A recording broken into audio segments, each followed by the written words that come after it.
Welcome to Off the Wire, the podcast that helps you curb your cybersecurity risk and tackle technology challenges. I'm Tanner and I'm joined by Anthony. We're two IT executives with 35 years of experience. Let's start the show.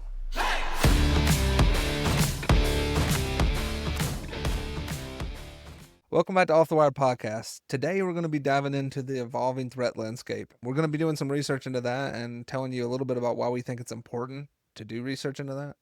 How we're going to do that is to actually kind of unpack Verizon's DBIR or Data Breach Investigations report. But before we jump into that, if you're not subscribed and you're listening on either a podcast platform, video platform, or otherwise, please subscribe and go ahead and set up notifications so that you never miss any of our new content that comes out. And we'll really just ask you, if you feel like this podcast has really done something for you, if it's provided value for you, share it with a friend, share it with a colleague, maybe share it on your social media. Help us grow the show, because we know there are others in the same kind of boat as us that need that extra help and wouldn't mind having something to listen to and to help them along in their cybersecurity and technology journey. So just share and help us grow the show. All right, so kind of getting into that main topic. Verizon DBIR, we took a look at this last year, Anthony, in 2024, I think for the first time. I don't think you did that before I joined the show. So it was a really good show, I thought, and it really kind of inspired us to kind of go ahead and make this maybe more of an annual thing, just because of what we felt we got out of that. All right, so let's jump right in. Anthony, DBIR report from Verizon. I think we shared a little bit of the backstory last year, but do you want to kind of, for those that may not have heard that, do you want to kind of give a little bit of backstory about why this report gets created and where it comes from and those kinds of things? Tanner, I don't know that I could actually give you the background, but I can tell you from my perspective, I really latched onto this probably 2016, 2017, maybe off. It was before I started at Fort County. And this is something that, when you hear cybersecurity experts referencing statistics and stuff like that, a lot of times it's coming from this report. It's a long report, it's well over 100 pages.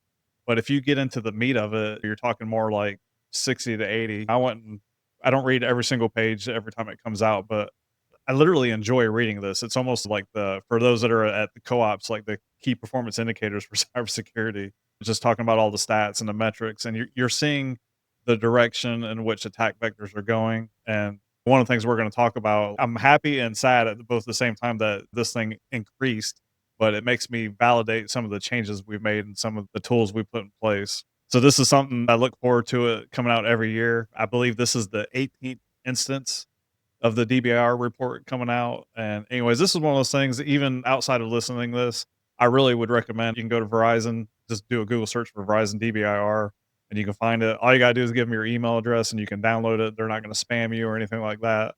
It's just a great resource and it's really interesting, and it just makes you think about what you're doing cybersecurity wise. Yeah, I mean, before we kind of dive in a little bit, Anthony, I was just thinking to myself, can you imagine that first report? How much have things changed in the 18 Oh years yeah. they've been doing this, right? I bet the people, what they were worried about in the first report is just such a low, um, such a low risk now, I guess, comparatively with probably a lot of the tools that we have. But I agree with you. It's a great report to review, and it's really important for us to be on top of kind of the threat landscape that's out there. If you're not aware of what's being actively exploited and what is potentially being exploited in the future, to Anthony's point, you can't go ahead and make preparations. And as you'll see a little bit later in the report, as small medium businesses, we need to be making preparations. So let's dive right in. 2025 report, it analyzed 22,052 security incidents, 12,195 confirmed breaches. So first, we wanted to kind of just talk about some of the notable trends, rising threats. So jumping into notable trends, rising threats first. Anthony kind of alluded to this. I'm going to go ahead and plug and say that we're actually going to do an entire episode specifically on this, but third-party breaches and third-party risk especially is starting to really increase. The report mentioned that the amount of third-party breaches actually doubled. So 30% of all breaches have some element of like third-party as part of that. So that's kind of wild to me. I mean, we work so much on protecting ourselves, but to have 1 in 3 breaches have some sort of element, I guess, of a third party. I don't know, like, what do you make of that, Anthony? And what do we do, or how can we combat that at least? It's one of those things where, not only do we have to worry about all the vulnerabilities in our network, we got to worry about everyone else's vulnerabilities that we partner with.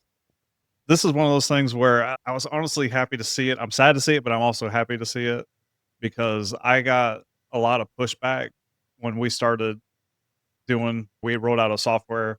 I think we started with, I think it was called Secure Link, and now we're on Beyond Trust for third parties to access. But back in the day, they just all had either they'd have a tunnel built into our network, or they would have some kind of logman or some other tool where they could just remote willy nilly any time of the day, whenever they want. I got a lot of pushback for doing this, and I don't think people don't push back on it now, but like back when we did it, like we were definitely getting pushback, and I had a lot of talk with vendors and a lot of people not agreeing with. And I had one person I definitely respect that said that in their perspective it was just adding risk because you're adding a new system which could have its own vulnerabilities, and also like all the keys to the kingdom are in basically just one instance. And I think there's something to that. And then when I also we saw, I believe it might have even been Beyond Trust, where I can't remember which federal agency, but they got attacked because somehow like a key got taken, and I believe it was Beyond Trust itself. But I still Okay. recommend it. Still think I still side on the party or the side that we landed on by doing that tool. But and just taking away all this VPN access, all these backdoors, it really, hate to say it, but it makes me happy to see that. So that's one thing, and just it's really the stuff we've talked about in the past, like least privilege and zero trust. If you got someone that has to remote into a machine, do they need to be able to remote outside of that machine to anywhere else? So limit that if you can, firewall it off or whatever you can do. But you really just need to do those security fundamentals. I think tools help things, but you don't have to do that. If you can't afford the tool, you could have firewall rules and just say they got to do logman or whatever. You could have a firewall rule, and when they need to have it blocking on the firewall, and when they need to get in, you just disable that firewall rule. Like, Hmm. the tools make it easy, but you can do it in other ways, and it's really just kind of some of the fundamentals. What's some other things you think on that, Tanner? Yeah, I would just to add on what you said, I think it's not just the easiness of the tools, but I think there's just so much better logging on the tools. Like you get an indicator of really what's been done by the third party while they're in there, things like that. But 100% agree that you can do it in other ways. Everybody has different budgets, and we actually have an episode. If you haven't listened to it, but we have an episode on kind of cybersecurity on a budget. I highly recommend you go back and listen to that one. But you can do a lot of things without having to have a lot of money with just basic security appliances that you almost everyone, if not everyone, has. Um, yeah, the third party breach, it was really interesting to me. Again, kind of teasing that episode where we got a special guest coming on to actually help us with that episode. But I would say the one thing that I think is going to change based on this, if this continues to go up, is for the third parties out there. So I think there are vendors, at least there are vendors that tell me they listen to this. Not sure if that's a sales technique or what, but if any vendors are listening to this podcast, I think in the future, like your security kind of posture is going to play a role in whether or not you win business. So it may not now, but I think as this third party risk becomes higher, you're going to see a lot more people doing evaluations, at the very least questionnaires and potentially even scans, at least of external things. And I think it's not saying that like anyone can't be breached. We all know that. We all know that but I think it's going to play a role in whether or not people choose you as their choice of vendor, especially if you're a cybersecurity vendor, but I think any vendor. So, kind of moving on to ransomware. Ransomware is always it's been a problem for the last few years, but in this report, it's up 37%. That was pretty interesting. It's involved in 44% of breaches, and as we'll talk about in a minute, if you're like us and you're part of a small medium business, just just get ready, you know. Yeah, make sure you fasten your seatbelt for later in the episode. That number is going to rise slightly. Interesting though, and I don't know if you thought this was also interesting, but ransom payments are actually going down. You got any like ideas? I mean, why do you think that is? I mean, is it just people not paying or? I actually got to listen to a gentleman from Tokyo Marine, and they've got this down to a science. Like, whatever data you have, like, they have, they can quickly put a dollar figure on that, which I think's crazy. I can't imagine.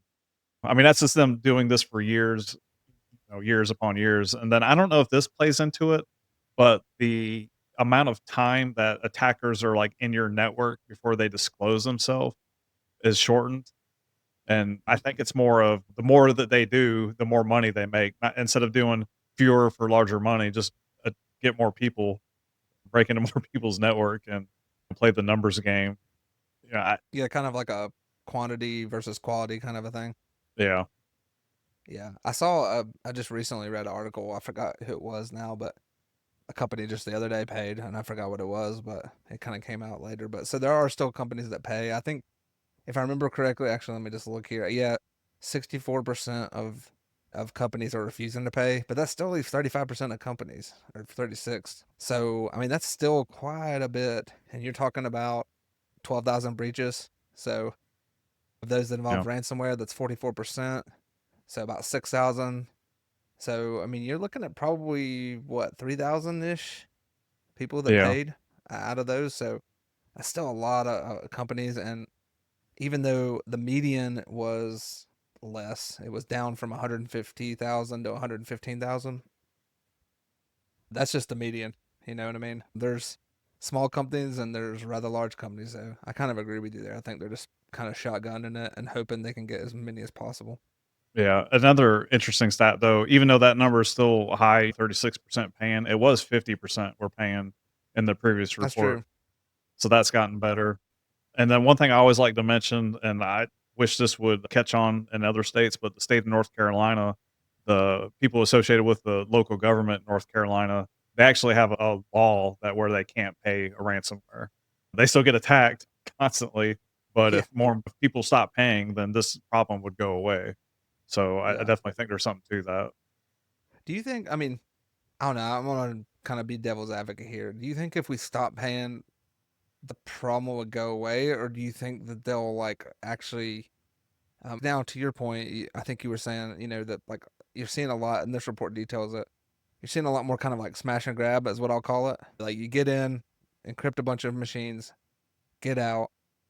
Do you foresee that changing if there's a big dip in people paying to the point where it's okay, well, people won't pay if we just encrypt some computers, but what if we, I don't know, disrupt their operations or something like that? Do you see the attacks becoming worse and maybe a smaller number, but like greater in magnitude?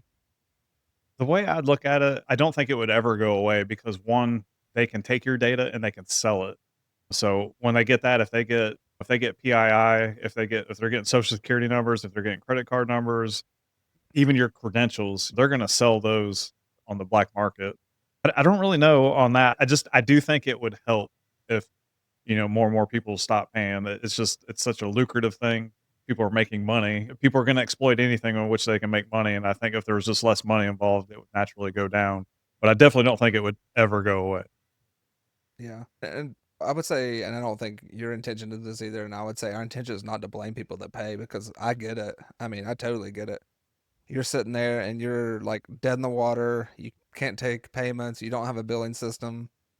I'm not saying that I think you want to avoid paying if at all possible, but I totally get the people that do. Yeah, I can see it. Maybe your backups aren't as good as they should be. And we did a episode, or actually Anthony did an interview episode with Rubric, I think, on that. And they're just one, but maybe that's the lesson out of this is make sure your backups are in a good place because they may be the most critical thing you have. Okay, so espionage. I remember us, Anthony. I don't know if you remember, but we were like last year we hammered it home, saying like people are out just for financial reasons. They're not out, they're not out to grab your data and take it out to like a foreign actor or they're not out there to just steal your data and use it in some country specific way. And yeah. what do you know? Those things went up. So last year, if I remember right, and don't quote me, but I want to say it was around seven. It might have been a little bit less. I think it was like 6-ish%. So this year, 17% of breaches were fueled in some way from like a nation state kind of geopolitical tension of some sort. And most of those were vulnerabilities. So they were just people that didn't have something patched. I know it's been a while now, but there was a Cisco router vulnerability for the HTTP web servers on those that people were. In fact, I think they're still doing that inside the telecom space. So, Anthony, we've had mixed signals here. We talked about it not being as big of a deal last year. Now it seems to be bigger of a deal. Is this something we should be worrying about? Yeah, and I recommended earlier on for everyone to read this. No, don't. Ignorance is bliss. Don't read this. Yeah, this is something that it really is a surprise to see the growth, and the world's a crazy place right now, and with everything going on, and I don't know that really has made this worse or not. It probably hasn't. It's probably just getting worse on its own, but this is something I think everyone needs to worry about. Us being in the electric utility industry, I think we especially have to worry about it, but there's no one alone in that. Someone may say like, "Well, we're just a software company." Well, are you a software company that, utilities and DoD organizations use? Well, then guess what? They're gonna infiltrate you trying to get to the nest egg that they're really after. And we've seen that with like the ISPs, them attacking them so they can get access into other entities. It's crazy. And the thing that scares me most with this is these nation state actors, like they have the real money to where they can get 0 days. And I preach patch, patch, patch. You should be scanning your network, checking for vulnerabilities, and you should be patching as much as possible, especially externally. And if someone's got a 0 day and you've got that system that they got that 0 day exploit for, what are you going to do? You know what I mean? So it's really a scary thing. For those that may not be aware, there are marketplaces with 0 day, where 0 day exploits are actually sold. And I would say this has not been confirmed, but there is speculation that our own government buys some of those 0 days to use on. We have espionage wings of our government, and so does the other governments, and um, those 0 days, as long as they can be kept kind of in the dark, where you're the only one that knows about it, it can be really powerful. So as soon as that gets leaked, so that everyone can patch it, it's not as useful to maybe our own, I guess, intelligence escapades around the world. So it's a kind of a tricky thing, but for those that may not be aware, that's just a very common thing. So, and to your point, these groups are well funded. They have singular missions. And a lot of these people, this is not like a hobby they do. This is their, full on job. They're trained from young ages to be part of these groups. And these groups are very sophisticated. They have multiple different pods where they first exploit, then they move you to different pods along the way as the breach gets wider, and they have different specialties of people. So definitely something we should be worried about. I'm not worried, I guess, particularly about an individual espionage kind of event. I'm really just saying if it's financial in nature or it's espionage in nature, we just need to we need to be worried about both. So let's just take action no matter the intent, if that makes sense. So we're kind of changing gears here. Talk about attack vectors. They always highlight this in the report, kind of like the common attack vectors that they see. But I know you actually brought up a good discussion. We kind of talked about this a little bit earlier when we introduced everything. We talked about breaches versus incidents. Before we even get into attack vectors, you go and want to discuss this. So, in your mind, what do you guys consider incident versus breach? Like, where does it go from one to the other? And is there like a line in there? And how is that defined and otherwise? Yeah. I think for me, it's easier to start with a breach. That's something where they've actually exfiltrated your data. An incident, like that could be something where they do a DDoS attack against you, or maybe they get inside one of your systems and start trying to download malware or some kind of malicious code, but they don't succeed. I would consider that an incident, but I don't consider it a breach until they actually have stolen data from your network. There may be more ways to look at that, but in my mind, that's kind of the big things. No, I agree with you. I don't disagree at all with the context. I think the only thing I would probably add is I think there's levels to each. I think a breach is not like a singular type of event. I think there's, for example, I would say if credentials get compromised, that's a small breach to me. It may not be your data as far as like they didn't dump a database or pull off like a file share, but if they have some of your credentials, to me that's more than just an incident. But it wouldn't be like at the same time it's not full blown. They're encrypting half your network and they've asked for ransom and all that stuff either. So I would just say there's some variations. Incident, something as small as maybe I would say even a minor incident could be something as small as like an inadvertent toolbar installed that's just like monitoring web Yeah. traffic. It's not necessarily like they didn't actively do anything. And to me, like the highest level of incident would be like right before there's some sort of breach. So maybe a computer downloads something and malicious, but like it doesn't have time to talk home, doesn't have time to do the control to traffic and stuff like that.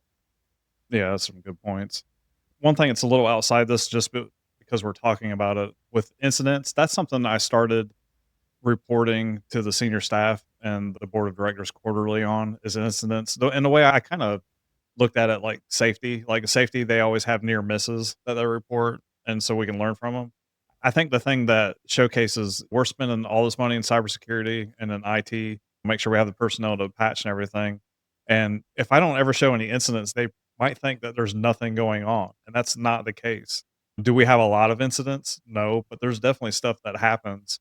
And I really think it's of a benefit if you're the leadership, for IT or cybersecurity in your department to be discussing and making people aware of those incidents. It's not really gonna make you look bad. I mean, maybe from the wrong perspective, it could, but it showcases that, "Hey, we need to be adamant about this. We need to keep cybersecurity at the front end because something is gonna happen if we don't. Because look at all the stuff that all these near misses that we're getting with an incident." That's interesting that you guys have these incidents because I don't really know what you're talking about there. But no, I'm just checking. No, we all have incidents. If you don't, you're just lying. But no, I totally agree with that. All right, so now that we've kind of discussed that, let's kind of get into like how those attack vectors happen. And um, we talked about it a little bit. I mentioned it. Credential abuse is the most common way. Someone steals 365 credentials or otherwise. That ends up being about 22% of the initial attack vector. Vulnerability exploitation, which you mentioned, and we kind of mentioned a little bit with the Cisco routers, that rose, and now it's 20% of basically the initial attack there. So 22% from credential abuse, 20% from vulnerability exploitation. Um, Interestingly enough, especially in VPN edge devices, I'm sure this is related to the telecom router attacks, but just to kind of mention that. Um, Anthony, I mean, like, obviously we have stuff that has to be on the internet, right? Maybe it's a cell router, maybe it's just a particular server, a web server, something like that. But especially these routers, I know that's been like the topic of the year. What makes them like I guess especially vulnerable compared to just I don't know, maybe our corporate router here at the office? Really, it's not just the routers, it's the firewalls as well, and just really anything being on the edge device, and if it's not properly configured and maintained, and then, like we're talking about 0 days, there have been 0 days on some of these systems, like, I don't know what you do about the 0 days. I don't outside of doing all of the security fundamentals to make sure, if they have a 0 day, they can get into a certain perspective, but, if you're doing zero trust and defense in depth, whatever you want to call it, least privileged, all those things, that will mitigate what they can do once they make that exploit. There was stuff with Fortinet, with Palo Alto, with Mm, Cisco, like true. everyone, all the big hitters. Like, I remember laughing at the Fortinet guys because I got a Palo Alto and next we're up, but the big thing is just you need any external device, like you need to be scanning and patching that. Like you need to be scanning if you can at least once a week. And there's all these entities out there that'll do it for free. And in North Carolina, Mm, we're very lucky to we get some help from the strike force from Nick Logisa, the North Carolina local government. They do scanning. I know CISA is a federal organization. You can get scanned for free with them. There's people out there. So if you don't have a tool, but I would still recommend you have a tool for sure. But at the bare minimum, reach out to one of these organizations and have them scan your system once a week and make sure you're looking at that every single time it gets scanned. And if you see something with external, this is kind of going in the weeds, but for external vulnerabilities, we're patching everything. I don't care what it is. But on mm-hmm, the inside, like, we've only got so much resources, so on the inside, we do a focus on high and critical vulnerabilities, and mm-hmm, we're not looking at I mean, we're trying to patch everything, period, but we're doing a focus after 90 days. If it's a higher critical after 90 days, like, we're making an active attempt, to remediate that and see what went wrong with the patching, and I guess my thing is like with the lows and mediums, typically you can't exploit a system with those alone. Like those can be used in conjunction. But with the highs and criticals, a lot of times can be used on their own. We're trying to make sure that those are patched and we're monitoring and tracking the number that we have each month on that. But vulnerabilities is a huge thing for me. That's something I don't think gets enough focus and enough seriousness in. Like you need to be like you may think you're patching, but if you're not doing vulnerability scans, you have no idea. And then on top of that, I'll say if you're not doing credentialed vulnerability scans, you really don't know what you have. Yeah. No, I would agree with that. Definitely have something that does that.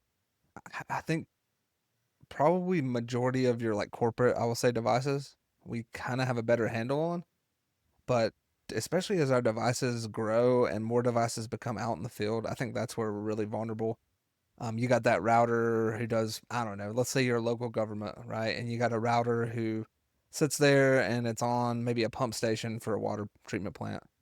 And that's it. I mean, there's a pump and it just is reporting status on a pump. That's kind of one of those things that you just, it's easy to slip out of your mind. So, but again, I think that comes back to kind of one of the basic tenets of like asset management. You just need to know what's out there. And to your point, automate scans on these things. Like just have them scanned on a regular basis, and then that will help you flag via critical priority, high priority CVEs and stuff what you need to focus on. One more thing, just thinking about it, if we rolled out a new system and it had like a human resources information system, and the default install was to put that where it's external to our network. And I think we were probably the first organization to push back and say, "Hey, we're not putting that out in the public." We've got people with laptops and they can VPN into our network. We got people with iPads and we got a cellular private network so they can access that. When people are wanting to put stuff that's externally facing, like you need to look at that and question, is it truly needed? And then if it is Hmm. truly needed, can you lock it down to only a certain IP address being able to access it? I really try to minimize anything that is public on our network. I think that's really the best practice that you can do. Yeah, and I would say the one thing I would add to that is just don't be static with that. Don't only analyze it initially, but you need to be, if it's an external thing, you need to be analyzing it on a regular basis, probably annually at worst, to see if it's still needed. Because sometimes things are needed and then they're not needed. Yeah. And that's where you just get burned, especially if it's like a piece of software you forgot about or it's just not being used anymore. Those can be things that slip out of our mind. They also mentioned human element. We know this is a factor, it's still critical. There's a human element in about 60% of breaches. Now, it's not all phishing. I think we go to phishing right away and think, oh, okay, these are people to getting phished. But it can be a lot of different things. It could be misconfiguration. So this could go even to that router, maybe a router being compromised. Could be accidental malware that got installed. It could be a lot of different things. Human elements a little more complicated than just phishing, but I think phishing, if I remember correct, was about 15% of that. So the other 45% is kind of all the other things that I mentioned. So something they brought up is especially they have found in this report, they talked about it, that there was a lot of corporate credentials found on personal devices. And me and you kind of had a discussion pre-show, and Verizon, I guess they really, I don't know, they kind of slam on BYOD and they say BYOD is terrible. Basically, it's not something you need to do. Our recommendation is not to do it. You have kind of a different opinion. We kind of went back and forth a little bit on it. You want to share that with the listeners? Yeah, the thing I think they were alluding to was a lot of the stolen credentials, and they were blaming it on BYOD solely, and I think there's something to that, but what I see is if people are getting their credentials stolen, and it shows, like, how they're getting it stolen, a lot of it I think the number one vector was, like, social media. So, Mm-hmm. and what I see, and I hate to say this, but I see it in my own organization still to this day, is people will use their work email address for personal items.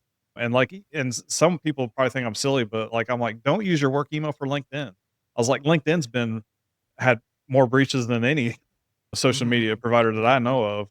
And use your personal email address. You know, I always talk about using unique passwords, but if you're using your work credentials for everything, like that's really just opening it up. Yeah, it's bad that they're going to get your personal credentials, but I do think it's much worse for them to get your work credentials and potentially be able to exploit where you work. Yeah, I would. The only thing I would say is just it really I feel like needs to be both. Use your personal email for a work related thing. Like let's say maybe you sign up for well let's say for example your AI in your organization they allowed you to purchase like a ChatGPT subscription. You shouldn't be doing that with your personal email, and you shouldn't be doing anything on with your work email that's personal. It just really opens you up, especially from phishing. You like if you use your personal email or your work email, excuse me, to purchase things online, and then someone sends you that UPS ship notification, and you're gonna be like, "Oh yeah, I think I am getting a package." It's just not a good thing, and it's a real easy thing to do. I think it's becoming less of an issue over time. It's not that it's gone, but as people kind of go into the workplace having their personal emails already, but definitely part of that. So this is another interesting topic. Kind of moving to AI. I mean, AI is kind of they're gonna have to mention it, right? It gets mentioned in everything. But this was interesting compared to last year. I don't know if you remember Anthony, but they were talking about how AI was not playing a major factor last year. Do you remember that? And for Yeah. those listeners that have been listening for a while, you can go back, or you may remember as well. And we were surprised by that. That has changed. So Gen AI is getting maliciously used on a regular basis now. In the 2 years they've been tracking this, the AI generated malicious emails like phishing emails have nearly doubled. Now I've thought about, and I don't know if you would agree with this or not. In the future, will we look? We've told people for a long time if an email has spelling mistakes to assume it's a phishing attempt. With the rise of Gen AI and how this is probably going to impact the phishing email game, are we gonna be flip flopping on that? Or are we gonna say if someone makes a spelling mistake, I'm pretty sure they're human? Like they might actually not be a hacker. I don't know. What do you think about that? Honestly, before even ChatGPT, like, I've been telling people, like, I said, "Still be on the lookout for misspellings." I said, "But that is not the norm." I think with I don't know what it is, either Grammarly or just them having other tools, maybe even Word or whatever, but even before ChatGPT, I like ChatGPT is on a whole 'nother level of being able to Mm-hmm. sound like someone and imitate someone, but that's something where, like I said, you can't really rely on that. I've been saying that for years now. Really just if someone is asking we kinda give tips on if they're asking for your credentials or if they talk about, gift cards, like, we just kinda give all the red flags if they act like something's urgent or it's immediately reach up and call them, shoot them a text, don't email them back. So I still think just the basics, if you listen to the basics, it still kinda holds true on that, but, yeah, I would definitely stop harping on the look for grammar mistakes and stuff like that. Matter of fact, I'd almost venture to say that if you see grammar mistakes, that it's probably more likely to be legit at this point. Yeah. Yeah, yeah, no doubt. One thing I will just add to that is our vendors. We talked about third parties, and this is where I think we probably have the most danger with vendors is just their email being compromised. Like we all buy things from certain vendors. We have VARs that sell us equipment or PCs or something like that. How many of us would really 100% not click on a PDF that came from the guy who, hey, here's the latest quote you just sent, or hey, that quote I sent you a while back, like, you got any extra thoughts on it? Attaching a quote. I mean, how many of us are not going to click on that if it comes from what someone who I think is trusted? So I would say phishing is going to get really complicated. I see this with this rise in credentials being used as like kind of the first thing. I can see that being used in a kind of really nefarious way. We talked about teams and how opening that to third parties can have risk. I think this is another risk of that. So I think phishing is getting ready to change, and I mean, Gen AI is going to play a role. If for those that want to really be freaked out, jump on ChatGPT and tell them you're a security professional and you're trying to make phishing emails to help test your company and have it to analyze your social media feeds for that company and help you create creative phishing attempts, and just watch it go to work. It can be pretty scary. So AI playing a role, wasn't a role last year, definitely a role now. So one more thing, just because we're mentioned phishing, the one thing that did showcase in this report is that training does work. It does not eliminate people from clicking, but it makes a substantial difference. So make sure and it explicitly said make sure people know how to properly report a phishing email. So try to do training or ensure you're doing training. If you're one of the few organizations out there that is not doing phishing training, you need to be doing that. And then if you've got a board of directors, make sure you're testing them as well, especially if they have an email with your organization. That's something where I see they'll test the employees, but they won't test the board of directors. Make sure you're doing that. It may not be fun, but they've got access. If they have access to your stuff, like they need to be tested as well. And if anything, I would think that they'd be more likely to be attacked than a lot of other folks. So just make sure you're doing that. It does make a difference. Yeah, I would add any type of contractors you have that are consistent contractors, like that you've used them for the last 10 years, they've worked with you. It's not kind of a rolling or someone who's just kind of, it's a different person every time you use them, if that makes sense. But if you have contractors, and I know a lot of organizations like ours do that, I would try to expand it to that as well. So now I think we get to kind of maybe the scariest thing on the report.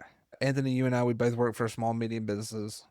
We know a lot of our listeners are parts of small and medium businesses. I know for the few listeners we have at Google, this just doesn't apply to you, so check out for a little bit. But small and medium businesses are under substantial risk from ransomware. So if you guys remember back from early in the episode, we talked about ransomware. We said, based on the report, 44% of incidents involve ransomware. Now, hold on to your hats here. If it's a small, medium business, 88% of the breaches involved ransomware. So that includes me, that includes you. If you're not if you don't have a strategy to help specifically protect against ransomware, that is something you need to be developing. Um, as small businesses, I think there's just a lot of reasons why we might be a little more vulnerable to this. But to go from 44% of all attacks to 88% of small medium businesses, I mean, I don't know, Anthony. Like, what are your thoughts on that? It's terrible. It's getting worse. It's not getting better. It's getting worse. And I've seen organizations to where they didn't recover their data. Like it was just gone. And I can't imagine being in that world. I would not expect to keep my job. And I've seen people hightail it out. I've seen people leave in the middle of the Yeah, event. Anyways, you got to start preparing. It's not just protecting yourself, it's also being able to respond. yeah. Make sure your backups are squared away. Make sure you have multiple backups, multiple places. Um, I think there's many different, I guess, methodologies out there, but a very common one is the 3-2-1.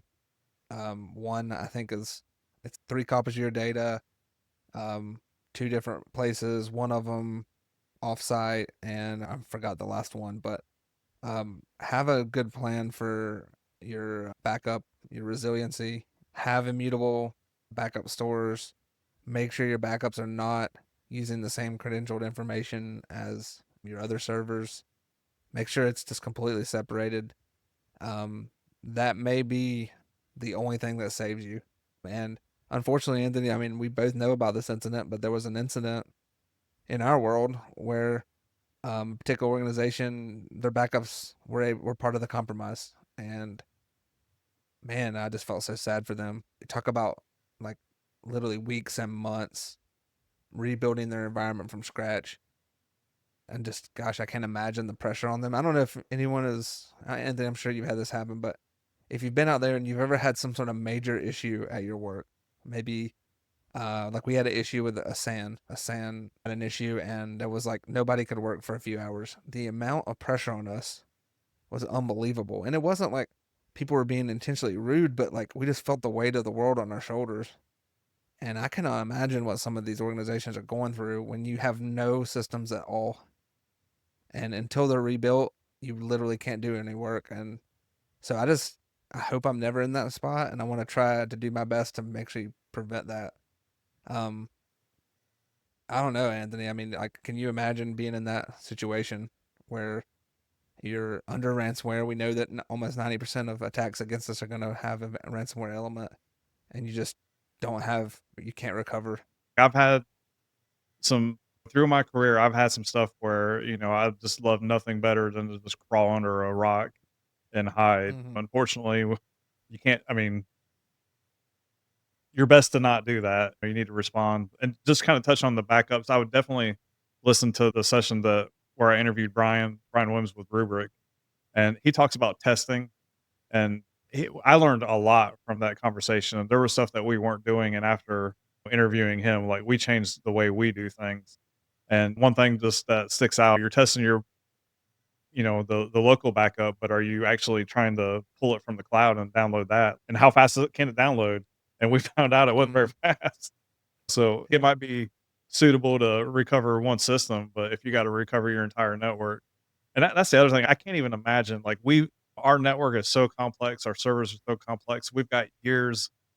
Everyone's got years into building the systems that they have, and to have to do that within 2 weeks or whatever, and obviously, I think there's some people that are running the company that think that you'd have us up and running from scratch in a couple of days, which is not realistic for anyone. Like, mm, at the minimum, 2 weeks to get some fundamental services up and months to get everything back up. Anyways, I can't imagine having that stress on my shoulders. It would be something else. yeah, well, and that's why we don't want that, and that's why we prep now. We've talked about doing an episode on documentation. I think that it's not everyone's maybe the flashiest topic, but how well, think to yourself, how well are you documented? Because imagine you are building from scratch. Even if you could, even if you knew all the systems you had and like all the different little configurations and stuff, it would just be a nightmare. So, needless to say, per the report, small medium businesses, ransomware is something we need to be like very much, almost, I would almost say solely, but not solely, but extremely focused on. And that, to our earlier points, credentials, unpatched vulnerabilities, those are two key things that we need to be honed in on. So, kind of to sum everything up, kind of the actionable advice, and we talked a lot about it throughout the episode, but make sure you're patching those edge devices. Anything that's on the internet is a risk. You talked about this just a second ago. Needs to be patched.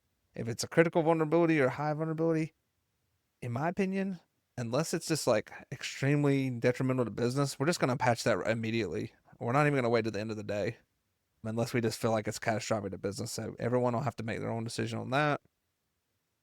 Credential management, MFA, credentials are the number one way that someone initially gets a foothold. Make sure you have MFA on everything you possibly can have. Not going to completely eliminate it, just going to make it a lot harder. So make sure that's out there. Gen AI. Gen AI has a potential to have not only the use in phishing, but also potential data leaks. So make sure you have a policy around Gen AI. Make sure you're enforcing that. And make sure you're not having that personal slash work overlap with these things. A lot of these things are very much software as a service. They're very easy to sign up for. A lot of people tried it personally before they brought it to work. Just make sure that you have that kind of that line drawn in the sand where you're not having that overlap so that you're not especially vulnerable that way. And third parties, of course. And again, a teaser, we are going to do like a full episode on third party and kind of the risk and the risk increases that's been seen in that area. Here hopefully soon. I think we have a guest lined up that's going to be really good.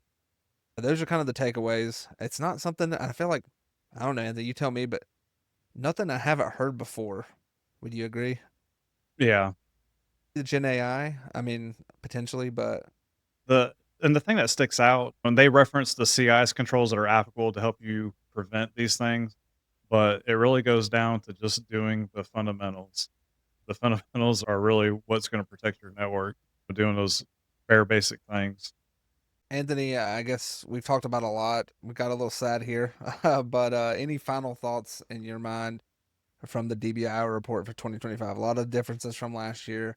We kind of alluded to those. We broke those down. Any final thoughts as we wrap up?